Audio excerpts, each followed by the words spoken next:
Chapter 49.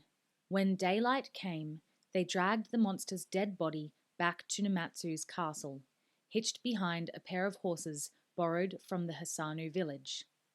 It was, as Evelyn had guessed when she first saw it, a snow tiger. But it was an immense one, measuring nearly 5 meters from nose to tail. As the small cavalcade made its way through the main street of the village, the Hisanu came out in awe to watch them pass. There were cries of amazement as they saw the size of the dead cat, its white and grey striped body smeared with blood and dirt. The signs left by Evelyn's shot were also clearly visible. The left foreleg was smashed and twisted at an oblique angle. The shattered lower jaw was nearly separated from the creature's skull, held in place only by a network of sinew, and the jaw and neck were covered in dried, frozen blood. Most remarkable was the half-meter-long gash in the beast's belly, with the fur around it saturated in blood as well. The beast's head bumped over the uneven ground as the 2 horses drew it slowly through the village. The eyes were half closed, glazed over. But even in death, the animal still earned its title, Kyofu, the Terror. The word flew from mouth to mouth as the Hisanu gaped at the beast that had terrorized the countryside. Then they looked from its enormous corpse to the 2 girls who had conquered it. Both were drawn and pale, battling shock and the after effects of fear as much as weariness. Seen beside the limp body, they looked tiny, almost insignificant. Alice's jacket and breeches were torn and stained from the rough ground she had fallen onto. She had discarded the protective leather from her face and arms.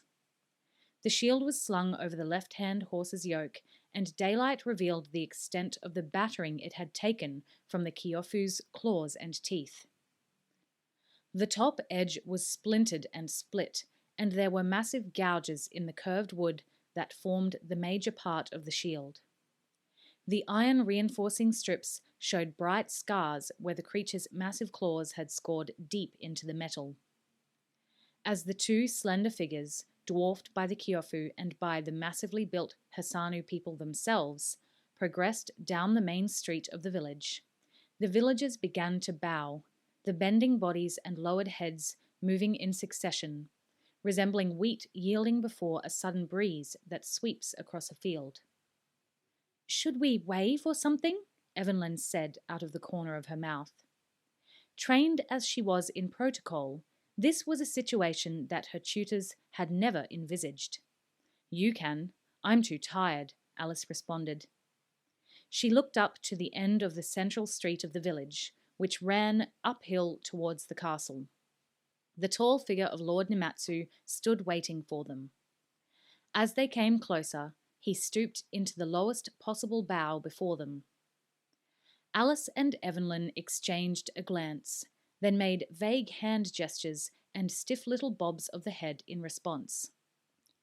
"Are-san, Evelyn-san," the nobleman said as he straightened once more. "You have done my people a great service." Evelyn nodded, looked around, and gestured at the huge body on the ground. "Lord Nimatsu, here is your Kyofu, dead." I can see," Nimatsu replied softly. He stepped forward to examine the Kyofu more closely, taking in the terrible injuries that these 2 slightly built foreigners had inflicted on it. "You are unharmed?" he asked. Alice shrugged. "I'm sore and battered, and my backside has bruises all over it." Evelyn gave a tired grin. "And I've had the bejabbers scared out of me. But apart from that, we're fine.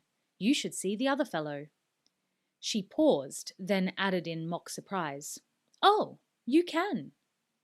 "It's a snow tiger," Nimatsu said softly. He went down on one knee beside the limp body, reaching out to touch the white fur. "I have never seen one so big. I thought they had been driven out of these parts long ago." Well, this one decided to hang around, Alice told him. Nimatsu looked up from the dead tiger and met the eyes of the two Gajin girls. In his life, he had seen many brave deeds in battle. Never before had he seen courage to equal that shown by these two. He turned to the gathered Hisanu, now watching silently. "Hisanu people," he said, raising his voice so that it carried down the street, where hundreds of faces were upturned to watch. "The Kyofu is dead!" It was as if they had been awaiting official confirmation of the fact. There was a giant, wordless roar of triumph from the assembled villagers. Alice and Evelyn stood awkwardly, not sure how to respond to the moment. Truth be told, they were both eager to escape from public view and recover from the terrifying night they had spent. Nimatsu raised his hands and the roar of the crowd slowly died away. "The Kyofu killed 17 of our friends and neighbors. Now these girls, these young girls from another country, have ended the terror." Alice raised an eyebrow. He didn't use the word Gajin, he noticed. Literally, it meant foreigner. But the term had developed slightly pejorative overtones in the way it was sometimes used. Obviously, Lord Nimatsu intended that nobody might infer any kind of slur from his words. "Hisanu people, give thanks to Evanin-san and Are-san." Now the roar that rose from their throats was deafening. Alice glanced at Evelyn, standing beside her. The princess smiled. "I think we could wave now," she said. They acknowledged the cheers of the villagers. Then Lord Nimatsu stepped forward to join them. "Today you should rest and recover," he said. "I'll send out messengers to gather the Hisanu army. By the end of the week, we should be ready to march to the aid of Emperor Shigeru." Alice lay back in the scalding hot bath, feeling the water ease the bruises and aches of her battle with the Kyofu. She could still recall the mind-numbing terror she had felt when the massive beast had stormed out of the night towards her, the mouth-drying fear as she lay curled under the wooden shield. Hearing its claws and teeth rip and tear at the wood, feeling it breaking up and knowing that it couldn't withstand the onslaught much longer. Then the overwhelming relief as she heard Evelyn's lead shot begin to pound into the animal's body. "She's as good as they say," she muttered to herself. Reluctantly, she stepped out of the steaming hot water, wrapping herself in a giant warm robe and groaning slightly as pain twinged in her back muscles. Yet the pain was much less than it had been before the bath, she knew. There was a light tap at the doorframe. "Come in," she called. The door slid open and Evelyn entered. She had bathed as well. She wore a wraparound robe and her short blonde hair was still wet. "How are you feeling?" Evelyn asked. Alice made her way to a low stool and sat, groaning slightly once more, and indicated for Evelyn to sit beside her. "I'll live," she said with a wry smile. "That hot water certainly does wonders." "What doesn't parboil me makes me stronger," she said, misquoting the old proverb.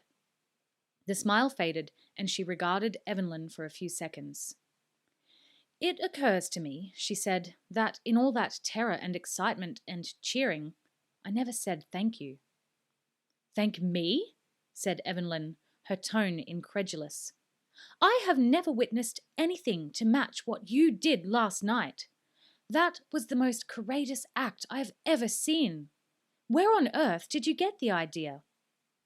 Alice coloured a little, although, with her face already flushed from the heat of the bath, it was difficult to notice. "Something Celathan told us when we were in Toscana. He said one of the tribes to the south of Arida hunts lions that way. They let the lions knock them over, then lie under their shields and stab upwards at them. It struck me that might be the way to deal with the Kyofu. Of course," she said, smiling, They don't have the benefit of a friend hurling great chunks of lead at the lion as they do it. You have no idea how relieved I was when you came to the rescue." She looked seriously at the smaller girl now.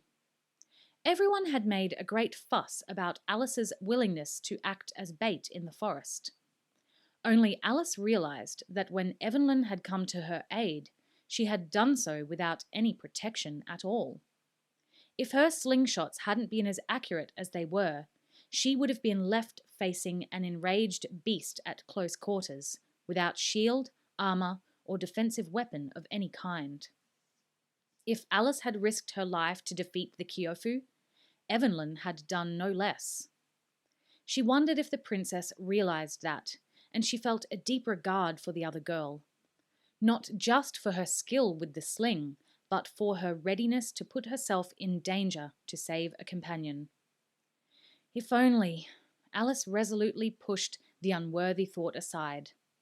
But Evelyn seemed to be thinking along similar lines. "Alice," she said uncertainly, "one day I'll be queen, and I'm going to want people around me who are courageous and dedicated and imaginative." "That's as it should be," Alice said. "Frankly, I'd like quite a few of those people to be women. I think women have a different perspective on things, as your mentor has proven time and time again. I'd like you to be one of my inner circle, Alice, professionally and personally. I think that we could work very well together." Alice made a half bow from her sitting position and winced as the back muscles stretched again. "I'll always be happy to serve my queen and my country in any way I can," she said politely. Evelyn spread her hands in exasperation. "Why do you have to be so formal, Alice? Why can't I get through to you? I respect you. I admire you. I like you. I want to be your friend. My father has shown that having good friends as advisors is the best way to rule. Holt, Crowley, Baron Arald, they're not just advisors. They've been his friends for years. And friends will tell you when you're wrong. I want that." "Have I been unfriendly, Your Highness? I've always tried to be respectful." Alice's face was a mask, but now 2 spots of colour appeared in Evelyn's cheeks. "There always has to be a niggle between us, doesn't there?" she said angrily. "Thank you for that, Your Highness. Have I been unfriendly? I've always been respectful." She mimicked Alice's words savagely. "I'm offering my friendship, but you seem determined to push me away. Why? Let's get it out in the open, once and for all." Alice drew in a deep breath. She hesitated. She was an ambitious girl, and she knew she might be jeopardizing her future career if she took this any further. But then the dam broke. "We both know what it is. Keep your hands off Will, all right?" She stood up, dominating the smaller girl with her superior height. But Evelyn stood her ground and shouted back at her. "Will? What about Will? What is it with you about me and Will?" "Because you're in love with him. You're the princess and you think you can have anything you want, and you want Will. Any fool can see that."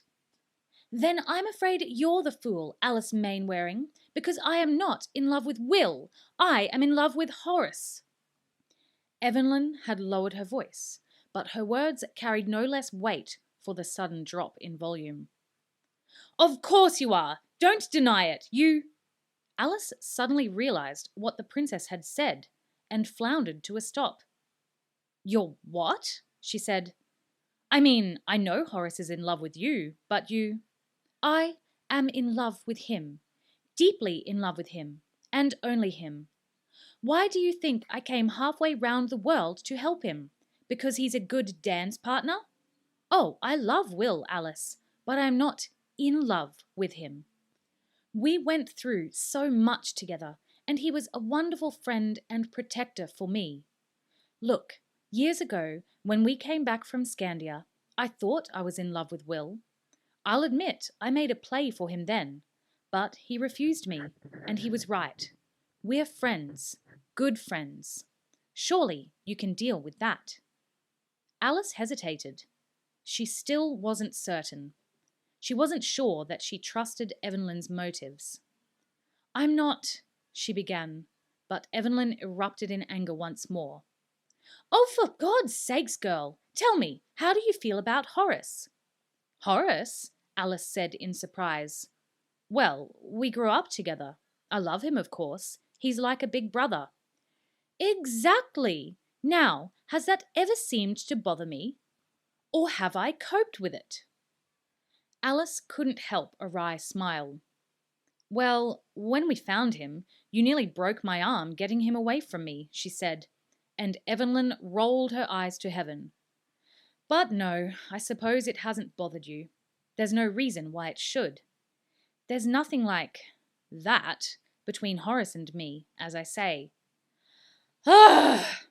Evelyn let out a frustrated yell. Alice actually recoiled a pace in surprise. "That's what I'm trying to tell you. There is nothing like that between me and Will either. Cope with it. For God's sakes, cope with it."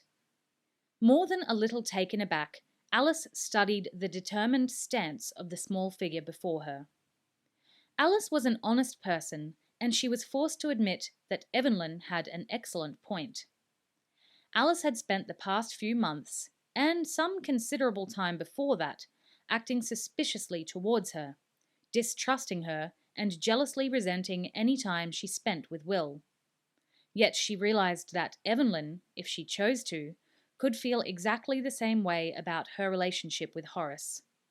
But she didn't. She accepted it. And suddenly Alice felt very small when she remembered the sarcasm and the taunts and the bruised knuckles that had characterized their relationship. Evelyn had behaved well, she thought. It was she who had behaved badly, who had been petty and distrustful. This was a noble and courageous girl, she realized. She hadn't hesitated to risk her life when Alice was in danger. She had acted quickly and resourcefully. She had offered her friendship, and Alice, as she always had in the past, had rebuffed her. "I'm sorry," she said meekly. "I never thought of it that way." She felt ashamed, and for a few seconds she couldn't meet Evelyn's eyes. But then she heard the unmistakable smile in the smaller girl's voice. "Well, thank goodness we got that out of the way. After all, our future husbands are best friends. It'd be damn awkward if we continued to hate each other." "I never hated you," Alice protested, but she saw Evelyn's eyebrow raise in a familiar expression. "Oh, really?" the princess said. Alice shrugged awkwardly. "Well, maybe a bit, but I'm over that now." She looked up at Evelyn, and they smiled at each other. There was a new warmth in their smiles, and Alice realized that this was a friendship that would last for her lifetime. "Are you really going to marry Horace?" she asked, intrigued. Evelyn nodded. "I'll be needing a bridesmaid," she said. "A tall one. That way, I'll look more petite and feminine."